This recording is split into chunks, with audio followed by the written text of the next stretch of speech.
Fiscal, ante todo, doctora, quiero darle la bienvenida, agradecerle la posibilidad de poder conversar con usted y conocer un poco más detalles sobre su vida actual, sobre lo que usted conoce y el mundo debe conocer, y que de una forma u otra, a través de los últimos años, el gobierno de Nicolás Maduro ha tratado de tergiversar la imagen suya, y quiero que la gente vea a una Luisa Ortega como ser humano.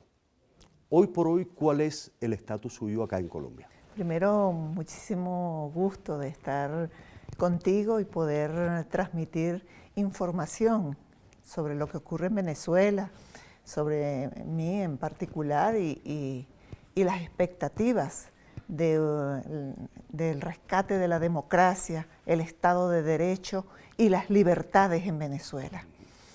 Yo me siento muy bien en Colombia, me siento protegida en Colombia y agradezco infinitamente, no solamente a las autoridades colombianas, sino también al pueblo colombiano, a la sociedad colombiana, el calor humano que me han brindado.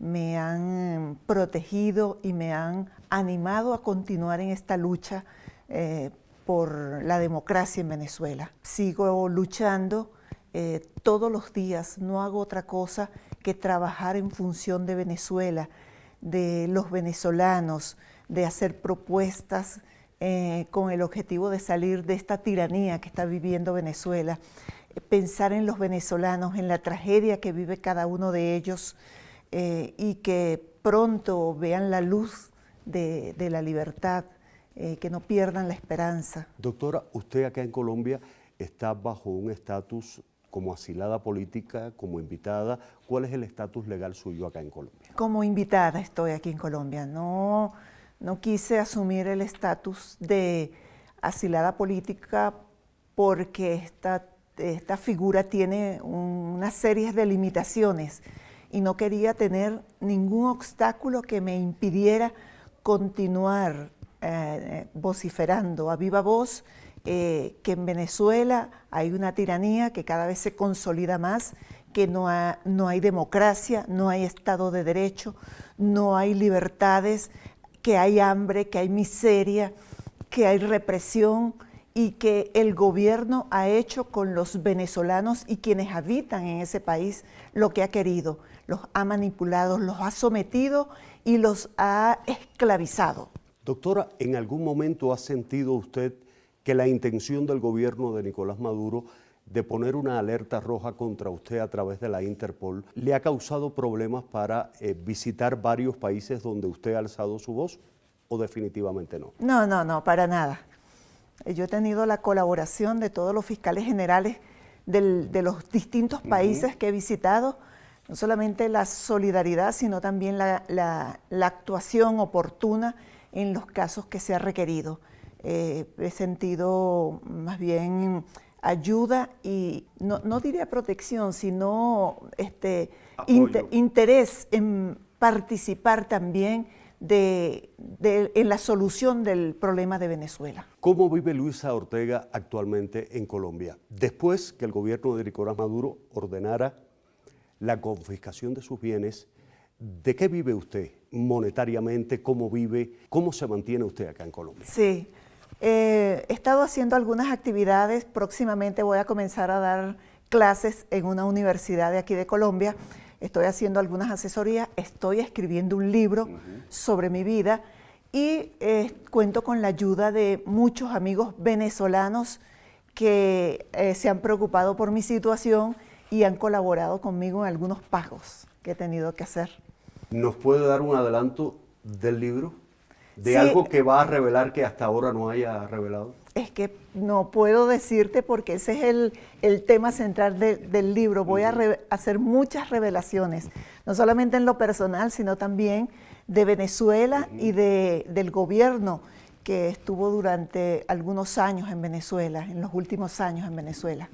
Quiero hacer un paréntesis. Hace poco usted daba una entrevista y comentaba sobre lo que le dijo Jorge Rodríguez antes de entrar a una reunión con Nicolás Maduro. ¿Puede recordarme esa conversación? Sí, claro, eso fue una oportunidad que yo iba a sostener una conversación con Nicolás Maduro y quien me informó de la reunión fue Jorge Rodríguez. Entonces yo le planteaba una serie de puntos que había que abordar, que era necesario para la salud del país. Me dijo, no le plantees cosas muy complicadas, y me hizo esta misma señal, no le plantees cosas muy complicadas porque él es escaso y no te va a entender. ¿Cómo es posible que una persona escasa esté al mando de un país? Eso también yo me lo pregunto. Doctora, vamos a hacer un poco de retrospectiva. En el año 2014, usted saludó al alcalde Jorge Rodríguez que él difundiera supuestos correos electrónicos que los cuerpos de seguridad del Estado interceptaron. En ese caso había una acusación contra María Corina Machado. Ahora, retomando esa historia, ¿usted hoy por hoy cree en las acusaciones que se estaban haciendo que de una forma u otra el gobierno estaba tratando de utilizar a la Fiscalía para quitarse del medio a la oposición? Sí, es probable que haya utilizado. En muchos casos se pretendió utilizar al Ministerio Público y se utilizó al Ministerio Público. Incluso en los últimos años el gobierno penetró al Ministerio Público, captó muchos funcionarios o ingresaron al Ministerio Público sin saber que eran personas que iban con una función concreta dentro del Ministerio Público. El caso de la actual vicefiscal era una fiscal que respondía no a las instrucciones de la Constitución y la ley, sino a las instrucciones de un cuerpo policial y del Ejecutivo. Entonces, seguramente muchas evidencias fueron construidas y sembradas. El caso que yo siempre menciono, bueno, en algunas ocasiones he mencionado de Antonio Ledesma, unas evidencias que supuestamente encontraron y que reflejaron en un acta policial y que nunca fueron entregadas al Ministerio Público. Entonces, indudablemente, esa es una forma de utilizar un organismo, un poder público o una institución para fines particulares. Doctora, usted se ha proclamado como una crítica de Nicolás Maduro y del gobierno que en estos momentos impera en su país. Sin embargo, siempre se ha catalogado como chavista. ¿Continúa siendo chavista?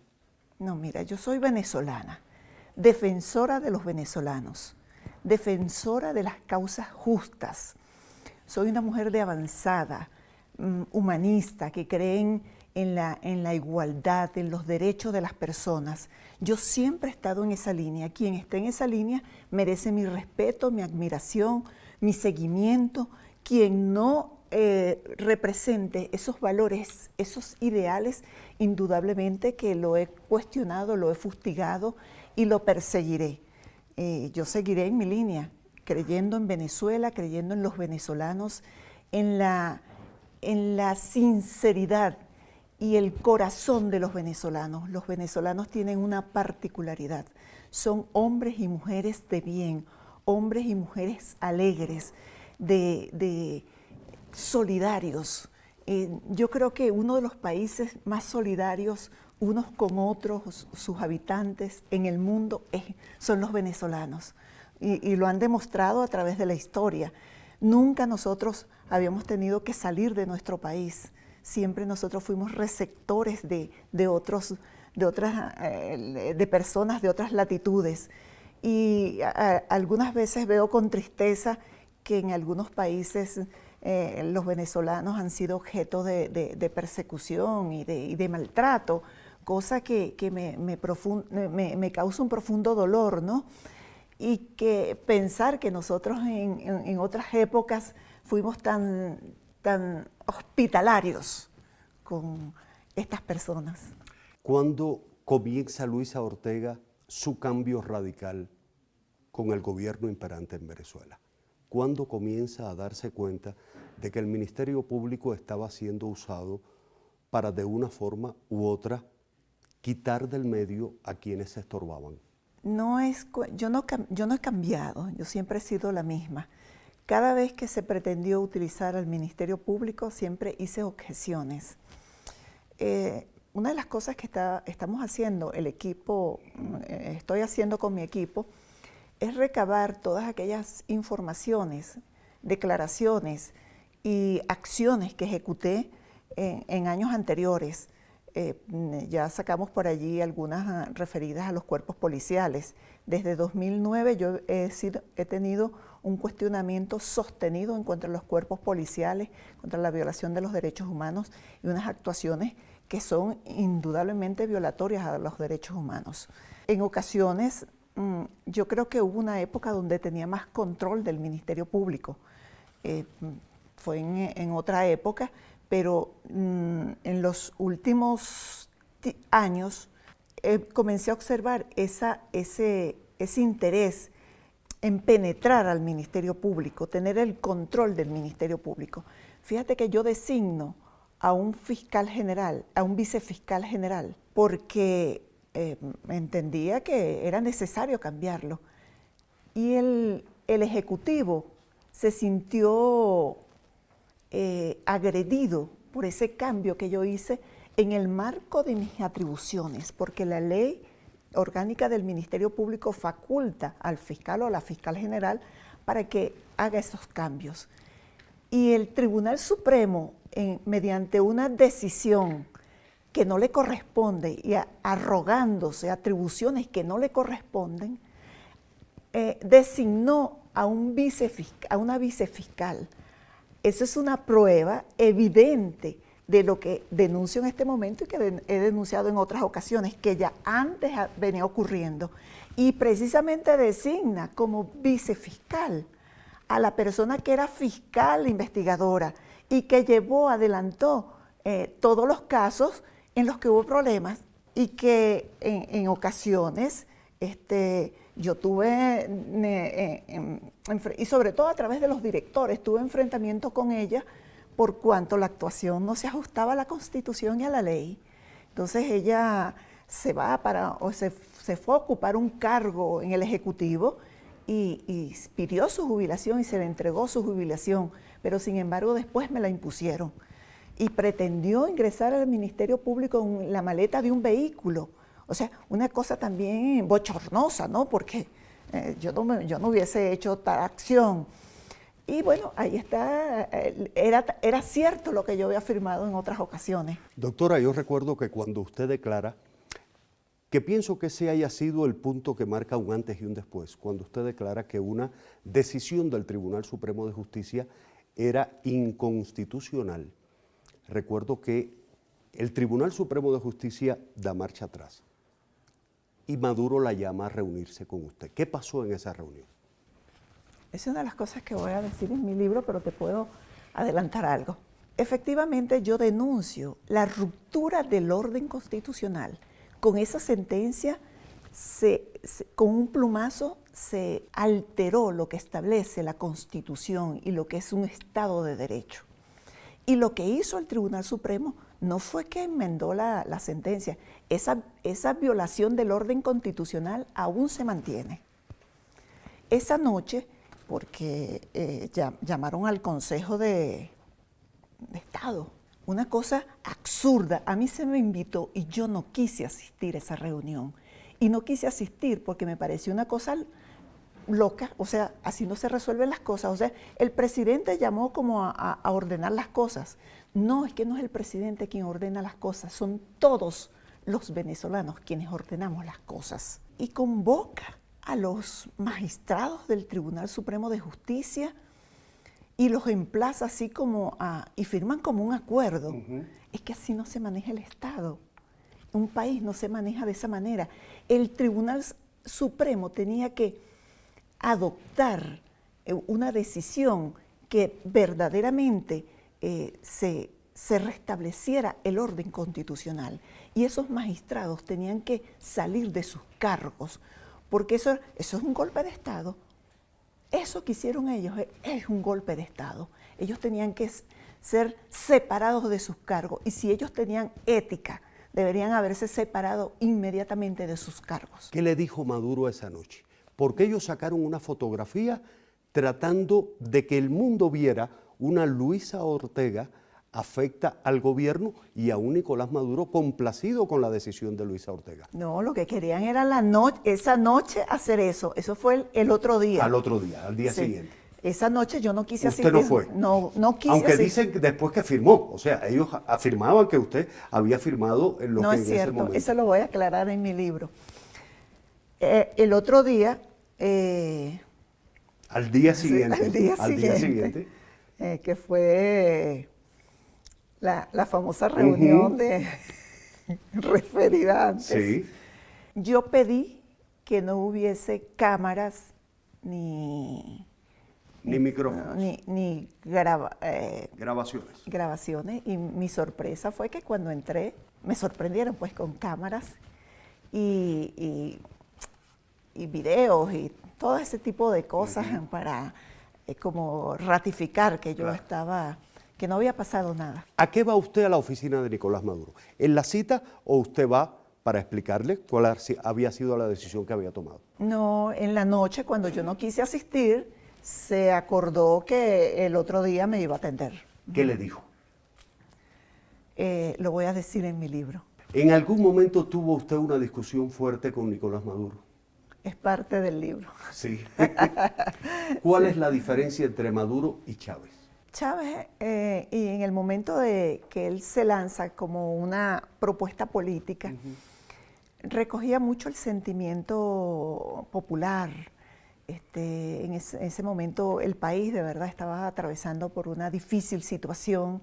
La dirigencia política de ese momento no entendía, se había apartado un poco de lo que las necesidades y las carencias de la gente, del ciudadano, de las personas.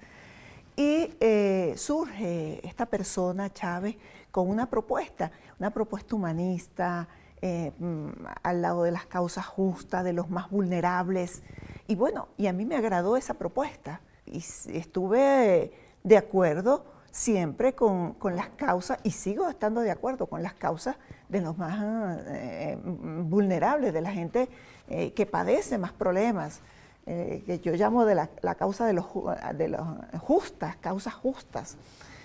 Pero yo creo que él se rodeó de muchas personas no muy afectas a esos principios que él predicaba.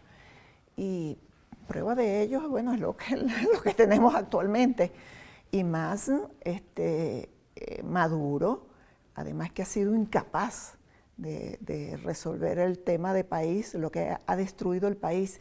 Y lo más grave es que tienen todos ellos un estado de negación de la realidad, porque en el país para ellos no está pasando nada. Y la gente muriéndose de hambre, por desnutrición, los niños, ellos lo niegan totalmente. Y todo el entorno de Maduro, él incluso ha colocado, por ejemplo, para combatir la corrupción a los más corruptos en los cargos, a la gente menos calificada. O sea, la ignorancia, los menos calificados, los peores son los que ocupan cargos públicos. No es el más calificado, no es el más preparado, el que tenga más experiencia, más trayectoria en un área, es el que está al frente de los cargos públicos, sino el más incapaz, el más incompetente, el que no tenga estudios, el que no tenga preparación, el que tenga menos capacidad. Y la otra cosa, hace un reciclaje perverso, ¿no?, en los cargos. Y de pronto al frente del Ministerio de Finanzas está una persona, un periodista, y al frente de los medios de comunicación, de información y comunicación, está un psiquiatra. O sea, no es la persona más calificada, o sea, no es el mejor gobierno, no es gobierno, eso no es gobierno. ¿Hasta dónde está la mano de La Habana detrás de las decisiones que toma Maduro?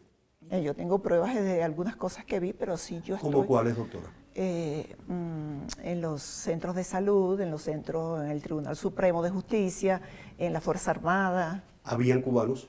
Sí, sí, sí. ¿Y qué hacían? Se veían ahí en la presencia y la posición que ocupaban, evidentemente. ¿Tomando decisiones? No. Tomando decisiones. ¿O detrás de la cortina?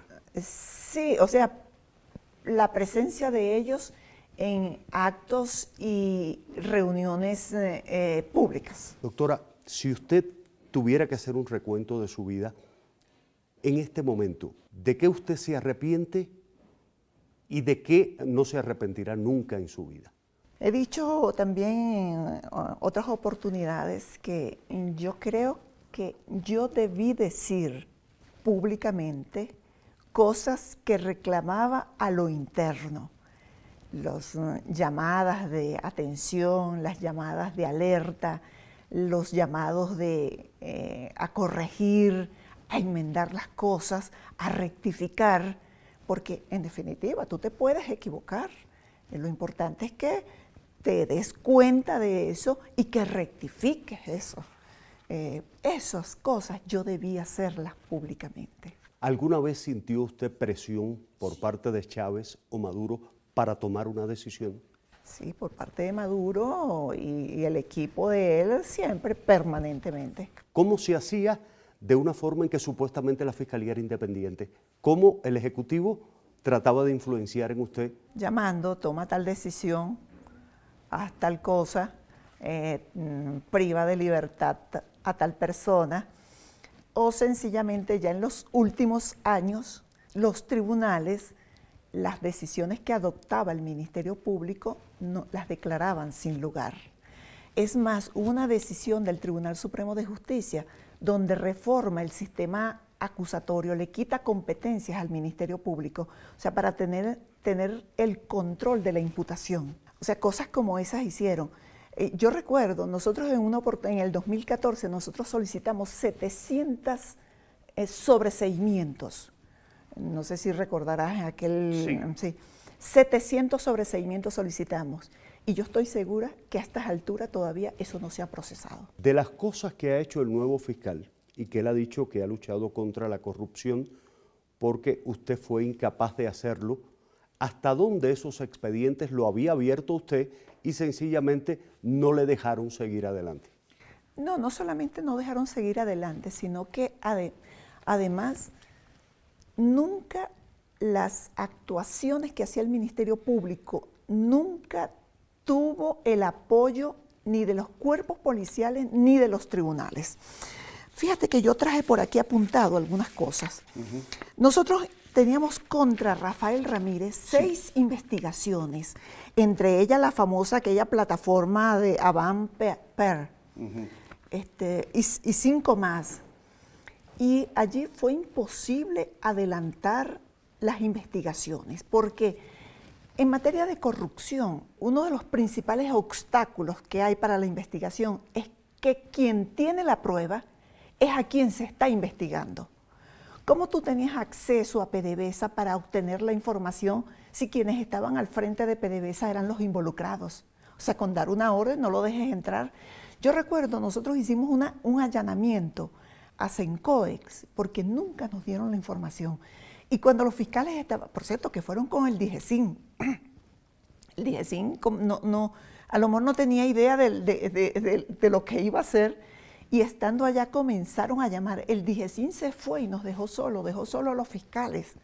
Y después no le entregaron otras cosas. Pudimos sacar alguna información, pero no se pudo sacar toda. Porque es eso, el control de la prueba que le interesa, que interesa para la investigación, la tiene quien está siendo investigado. Nosotros, volviendo al tema de PDVSA, 237 investigaciones por corrupción de PDVSA, Petropiar, Petrocaribe, Petromonagas. Pedimos privativas de libertad y citamos para imputar incluso el que llaman Coco Sosa, que se llama Manuel Vicente Sosa Morales, y su socio en una empresa de suministros Gramal, y otros tantos empresarios los citamos para imputar y nunca fueron. Nosotros pedimos privativa de libertad contra Pedro León y 9 personas más por el caso de Petrocaribe, la faja del Orinoco. Además, por el tema de la empresa Concor, que esa empresa Concor es de unos testaferros de Tarek William, el que es actual fiscal general usurpador. Nosotros le pedimos privativa de libertad. Por cierto, que a Pedro León prófugo de la justicia, lo mandaron a buscar en un avión del Estado venezolano, lo mandó a buscar el fiscal general. ¿Cuándo has visto tú que me relate alguien en la historia de la humanidad si al imputado se manda a buscar en un avión del Estado que lo está imputando y lo está persiguiendo? Esas son las personas que hoy por hoy forman parte de quien dice el gobierno venezolano, forman parte de los testigos contra usted. Exactamente, sí. Y yo creo que lo de Pedro León se cayó porque ese era el principal testigo que tenían en mi contra y en contra de mi esposo. Fíjate que no se sabe dónde está Pedro León, está privado de libertad. ¿Dónde está? Es bueno saber eso. Y hay 9 personas más que nosotros le habíamos pedido privativa de libertad, que hay algunos detenidos y que fueron detenidos durante su gestión, es cierto, pero que nosotros le pedimos privativa de libertad por peculado doloso propio, concierto de funcionario público con contratista y otros delitos, asociación para delinquir.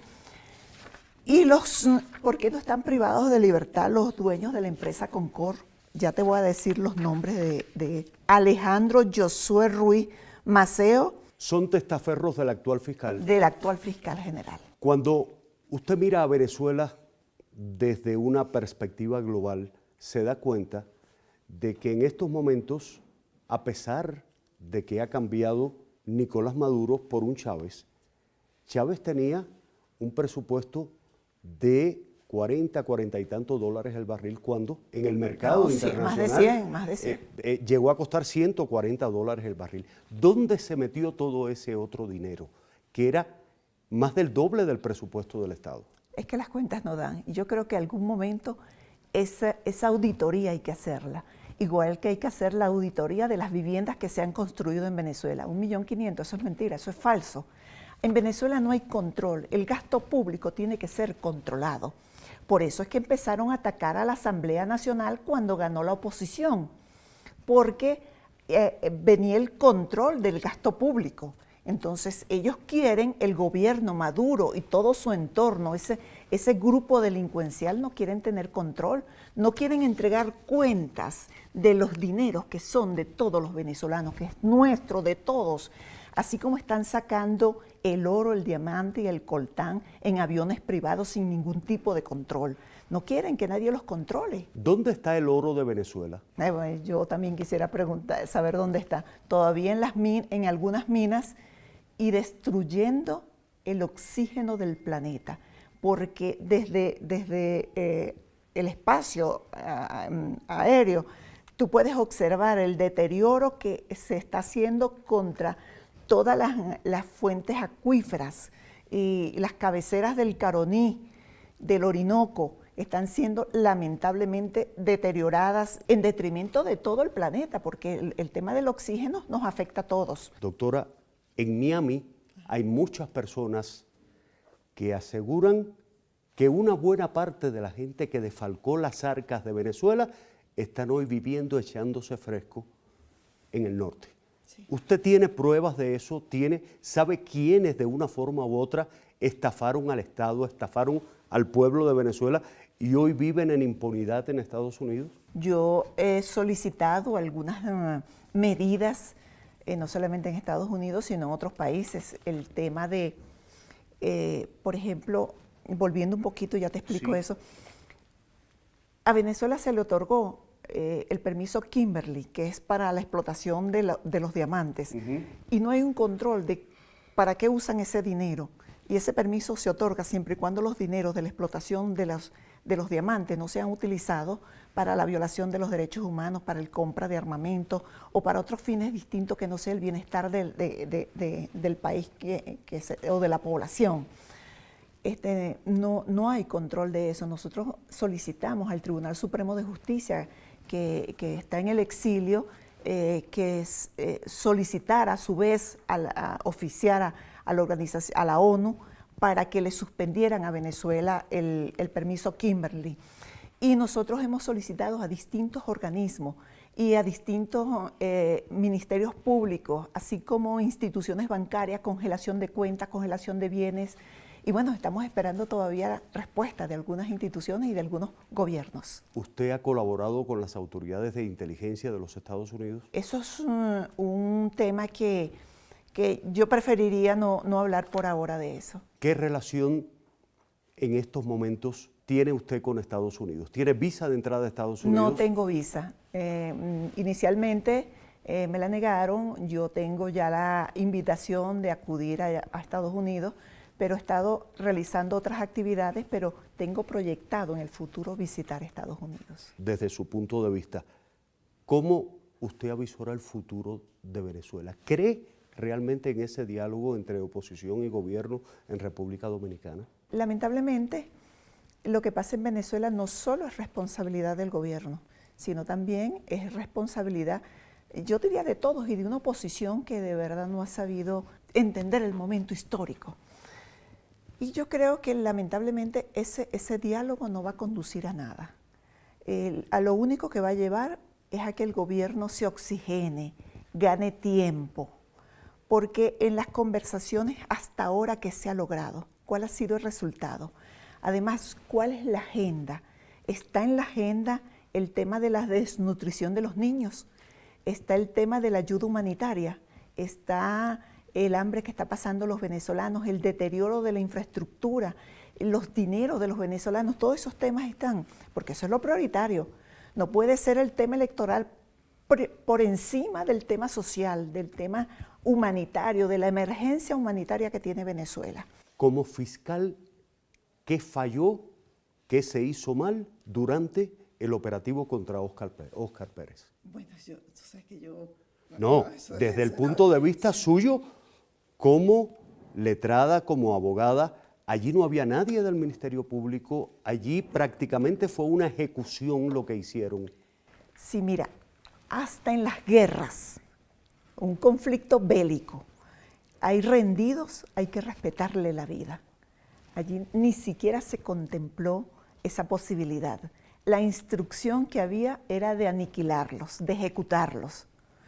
Y no solamente eso, allí eso fue deliberadamente planificado. O sea que allí hay una configuración de un delito. Durante la ejecución se violaron todas las normas, todos los principios constitucionales, legales, internacionales, de derecho internacional, de principios de una guerra, todo. Fíjate que el ataque fue de más de 500 funcionarios, armados todos con tanques, fusiles, frente a 7 personas, frente a 8 personas. O sea, había una desproporción absoluta, además desde el punto de vista de la fuerza. Además ya estaban rendidos. Pero después de esto, destruyeron todas las evidencias. Yo no sé si tú viste en algunas fotos. La casa como que... Ajá. O sea que allí es imposible recolectar evidencias para determinar qué fue lo que ocurrió verdaderamente. Tú sabes que los fiscales siempre decimos que los objetos hablan. Sí. Y los objetos te permiten llegar a una conclusión de cómo ocurrió el evento. Bueno, ellos destruyeron todo eso. Y lo mismo ocurrió con los cuerpos de los ejecutados, de los que masacraron. Uno no sabe qué ocurrió en ese trayecto, durante el cual nadie tuvo acceso a los cuerpos. Yo entiendo que hubo algunos médicos patólogos de Senamec, que es el centro donde se hacen las autopsias, que incluso se negaron a algunas acciones que fueron obligados. Yo no tengo prueba de eso me lo dijeron a mí, y me parece un acto de valentía. Esos son unos grandes profesionales que en el futuro hay que considerar gente como esa, profesionales y además valientes. Mira, yo no voy a firmar un protocolo de autopsia que no diga lo que realmente ocurrió. Desde su punto de vista, ¿por qué sucede ahora lo de Ramírez? ¿Cuál cosa de Ramírez? Bueno, el que el gobierno haya abierto una investigación cuando usted tenía pruebas suficientes para encauzarlo y nunca la escucharon. ¿Por qué ahora? Yo desconozco, pero debe ser algún conflicto de poder. Él está planteando lanzarse a la presidencia y Maduro le tiene miedo. Maduro le tiene miedo porque no acepta medirse con Rafael Ramírez. Debería aceptar medirse para ver qué dice la militancia del PSUV. Pero de verdad que además es un cobarde, le tiene miedo a Ramírez. ¿La familia de Chávez tiene dinero? Por ahí dicen que sí. Sí. Sí. Además hay cosas que no se pueden disimular, ¿verdad? Uh-huh. Dicen que la tos, Sí. Dicen que el amor y dicen que el dinero. Así.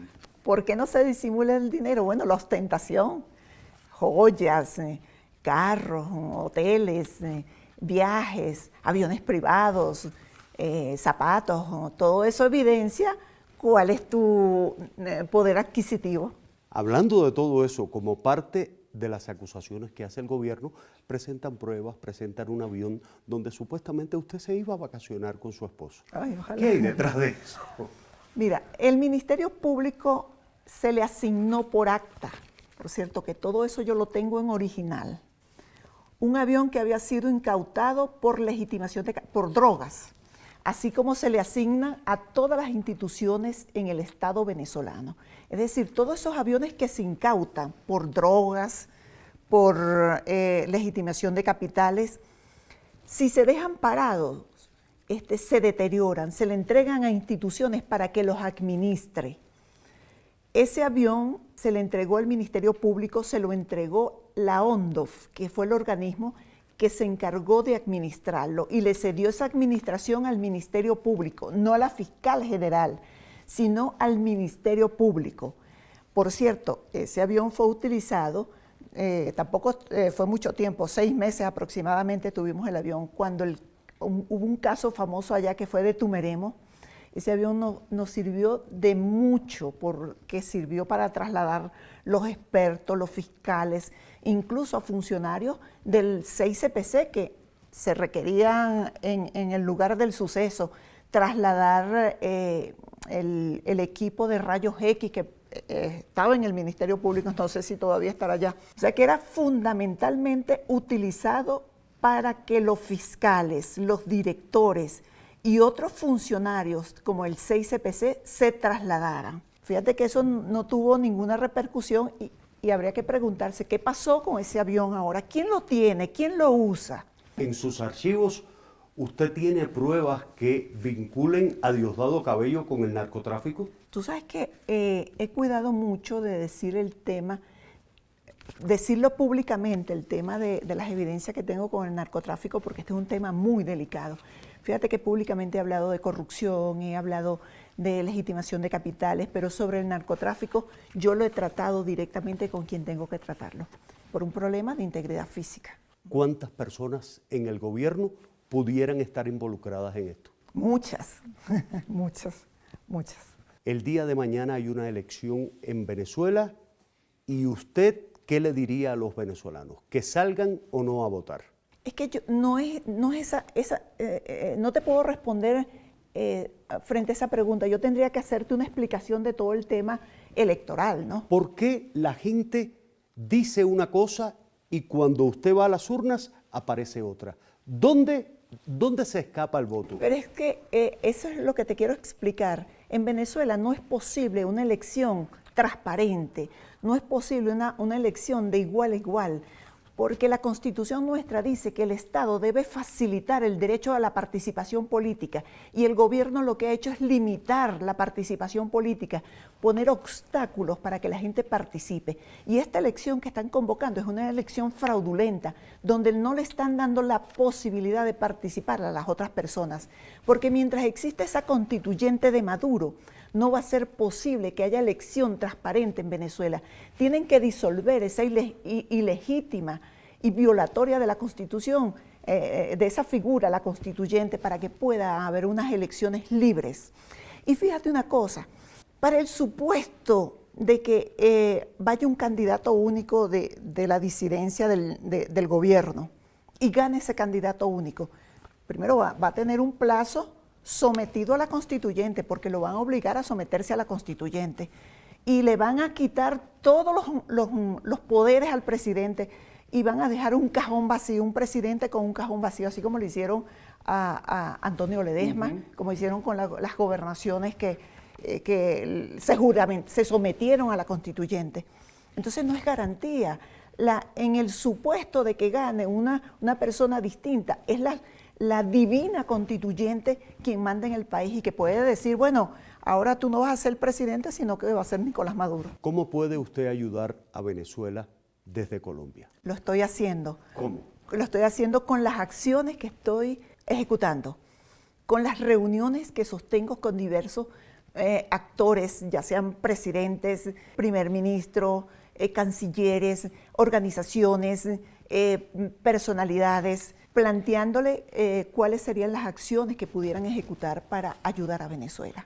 ¿Cómo el mundo entiende que el presidente del Tribunal Supremo de Justicia de Venezuela, a quien se le acusa de violación de los derechos humanos, entre otras cosas, esté en el tribunal que debe juzgarlo a él a nivel internacional? Sí, esas son las cosas inexplicables. En los próximos días voy a dar una información al respecto a eso. Una última pregunta, doctora. Usted tiene mucha gente que la admira, que la respeta, pero que además siente que su valentía se impuso ante el poder. Y hay otras personas que dicen que abandonó el barco cuando se estaba hundiendo. ¿Realmente qué les responde usted a esas personas? Fíjate que una de las particularidades de mi caso es que yo comencé a denunciar estando en el poder. Yo sacrifiqué el poder, o sea, porque no estaba de acuerdo con lo que estaba ocurriendo allí. Es decir, que yo creo que eso me distingue, por lo menos de otras personas que denuncian es cuando salieron. ¿Por qué no lo hacen cuando están en el cargo? Y yo, estando en el cargo y sabiendo lo que me venía y sabiendo las consecuencias que me iba a traer esa acción, yo seguía adelante. No es que cuando abandoné el barco, ¿cómo me digo? Cuando se estaba hundiendo. Pero no está hundido el barco. O sea, no es que se está hundiendo, ahí están ellos todavía. Y yo tengo 6 meses ya, casi 6 meses en esto. Y desde antes vengo haciendo denuncias. Entonces, lo importante es eso, porque después que tú sales del cargo, bueno, ya no lo tienes, ya no tienes nada que perder. Yo sabía lo que iba a perder y lo asumí, estaba dispuesta a perderlo, porque valía la pena perderlo por la felicidad de los venezolanos. Y el deterioro que ha tenido Venezuela desde que yo salí hasta la fecha ha sido espeluznante. ¿Cómo visualiza usted el futuro de su país? De Venezuela. Bueno, que vamos a requerir de mucho para reconstruirlo. Vamos a requerir no solamente que retornen todos los venezolanos que han salido, sino vamos a requerir también la colaboración de otros gobiernos, la inversión privada, reconstruir el aparato productivo, la salud y sobre todo la educación.